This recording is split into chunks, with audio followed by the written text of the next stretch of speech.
వాలంటీర్లకు ఉగాది పచ్చడి పెట్టి ఏప్రిల్ ఫూల్ చేసిన ప్రభుత్వం. బాబు ఉగాది దగా. 2,66,000 మంది బతుకుల్లో చేదు. ఎన్నికలకు ముందు సూపర్ సిక్స్ సహా ఎన్నో హామీలు. వాలంటీర్ల వ్యవస్థను కూడా కొనసాగిస్తామని హామీ. వేతనం 5,000 నుంచి 10,000కు పెంచుతామని ఊరింపు. మాయం మాటలు చెప్పి ఓట్లు వేయించుకుని గద్దెనెక్కిన వైనం. సో మరి చూసుకున్నట్లయితే వాలంటీర్లకు నెలకు 10,000 అంటూ ఓదరగొట్టి అన్యాయం అయితే చేసేశారు.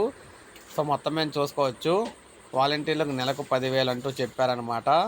ఉగాది సందర్భంగా గ్రామ వార్డు వాలంటీర్లకు తేదేపా అధినేత చంద్రబాబు తీపి కౌరు చెప్పారు. తేదేపా అధికారులకు వచ్చాక వాలంటీర్లు తొలగించబోమని మరోసారి చేస్తూనే వారికి 10,000 రూపాయలు అయితే గౌరవ వేతనం పెంచామని చెప్పేసి ఇప్పుడు ఏడాది అయితే కరెక్ట్గా ఏడాది అయింది. సో ఏది ఎక్కడ సరిగ్గా గత ఏడాది క్రితం ఈ విధంగా అయితే చెప్పారు, కానీ గద్దెనెక్కిన తర్వాత వాలంటీర్లు నిండా ముంచేస్తారు. ఇప్పుడు వాలంటీర్లు రివర్స్లో ఉగాది పచ్చడి పంపించారు, అయినా సరే ప్రభుత్వం నుంచి ఇటువంటి కౌరు రాలేదు.